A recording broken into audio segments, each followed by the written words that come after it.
Guys know today Harbaugh has officially been named the head coach of the Chargers. And, it brings more challenge to the AFC for the Bengals, for all these other teams, because I do think Harbaugh, regardless of what the haters say or the biased people say, Harbaugh is one of the best coaches in the modern day era of football, man. Regardless, he is. He's been successful everywhere he's gone. He's been successful at the collegiate level. He's been successful in the NFL. We're not talking about a guy who hasn't been successful. I'll even say he's been more successful than his brother in the NFL. To be quite honest with you. I mean, his brother's been on the job a lot longer, but we talk about what he was able to do for his short stint with the San Francisco 49ers. Crazy. He accomplished a lot. So, at the end of the day, maybe that's wrong to say. His brother won a Super Bowl, right? His brother won a Super Bowl. Yeah, Harbaugh's winning %. His brother beat him in the Super Bowl. Pretty good, actually. yeah. So I won't say that. His brother won at the highest pinnacle, but I'll say I just think that he's been successful. He's been consistent everywhere that he's been.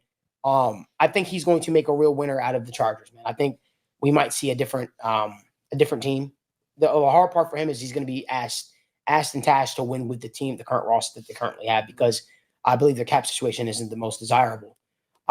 Just want you guys to touch briefly. The Chargers, right? Oh, dude, it's bad. It's bad. Can I talk about this for a second? It's hilarious. Yeah, it's hilariously bad. Okay, hang on one second. I got over the cap pulled up. This is actually funny because I remember talking about this before the season, right? So it was the Chargers and the Dolphins, and they both had like 30+ million. Y'all are worried about paying T. Higgins $25 million a year. Like, they are paying 4 or 5 players that are 30 or older, 30+ million per year. Like, it's bad. Okay, so I got the cap hits pulled up for the next couple of years. Okay, he's gonna flame the Chargers here. Khalil Mack, 38 million cap hit next year. Joey Bosa, 36 million next year. Keenan Allen, 34 million next year. Mike Williams, 32 million next year. Derwin James, 20. Justin Herbert, 20. And that money's going to start kicking in when he signs that extension. Like, you've got 1, 2, 3 guys that are either seriously injured or about to age out of the league, making $30+ million. Well, that's why their GM got fired too. And that's where you're at, right? So, like, when you say, like, oh, the most desirable thing about that job is 100% Justin Herbert. You have the quarterback, you have the hardest part, you have that bird in the hand, right? Like, wherever you put him on your top quarterback scale, you're probably landing between like 5 and 8, right? Like with Justin Herbert. And when he's perfectly healthy and has great weapons and a good coordinator, like, you could probably say he's 4-ish, 3, depending on the year, right? It fluctuates, but sorry, I just kind of went off on a No, you're right. You're cooking right now. You're cooking right now. I think to understand, Harbaugh is definitely going to have an uphill climb to be successful with the Chargers team because of the current roster construction and the strengths that are put on the roster. That being said, I think this guy, if he's given the time to build his way, I think he's going to get I think he's going to get his guys in there, and he's going to. I think throughout the time that they're still going to be a competitive roster. They're still going to be a competitive team, a lot more competitive than they were with Staley. I will tell you that right now. Mm-hmm. Daniel, what are your thoughts? Yeah, I think, and this is where it kind of goes back and forth. I'll be honest, the way I look at this with Harbaugh, if I'm him, I'm looking at the roster. I'm looking at Justin Herbert. Obviously, you want to look 5-7 years in the future, and that's what you're going to try to build. I think they can win in the next 2 years, and I think that's what you have to do. I think when I look at this offensive line, you look at the receiving core. Like you said, I didn't realize Keenan Allen was getting paid 30-something million. Yeah, I think that's the cap hit, but like that's the way they spread the accounting out. But like that's what it's costing you to pay 35-year-old Keenan Allen. Yeah, and when I look at the Chargers, just the talent that they have.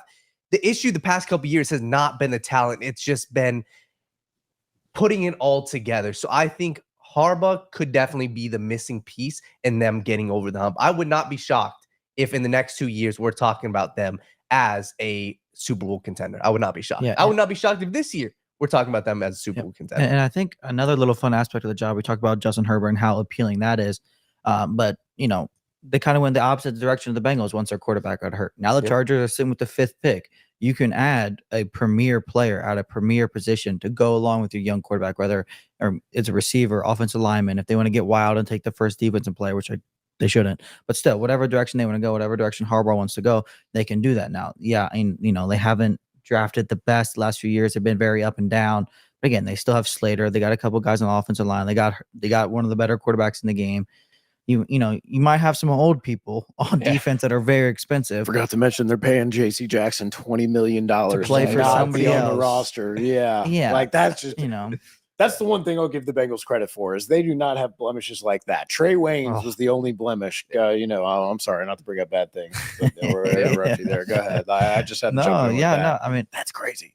I get it, but I mean, like I was saying, I mean, they still have some fun young pieces. Asante Samuel Jr. Right. Again, along with the 5th pick in every round, and like Malik alluded to, he's just a winner.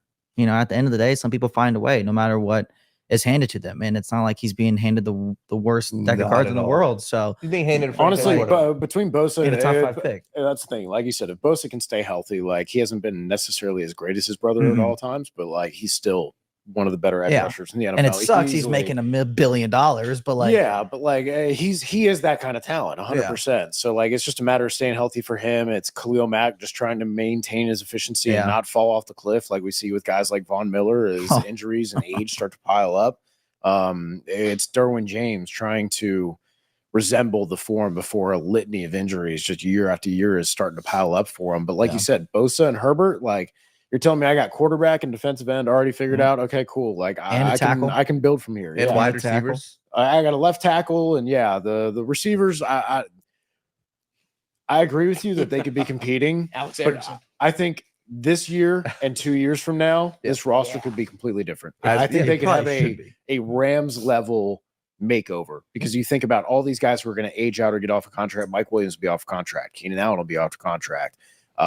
We'll see Austin if Eckler. Quentin Johnson's still there. Yeah. Austin Eckler's going to be gone. No, they might draft Blake Corum this year. Khalil Mack will probably be gone. Derwin James might be gone by then. Blake Corum could be a Charger. He's like an Eckler, honestly. Like I can definitely see. Eckler's already asked for. Didn't he ask for? He asked for a trade like last season, and they just laughed. He's a free agent. They said no extension, no trade. We'll pat you on the ass on the way out the door. Yeah, we'll see you. I think Blake Corum makes a lot of sense. Yeah. Oh, yeah. I think it makes a lot of sense for them. There'll be some good options. They're going to be tied to every Michigan player in the draft. Literally every Michigan I mean, that's just that. Right. I mean, whether it's warranted or not, they're just going to be. 100%.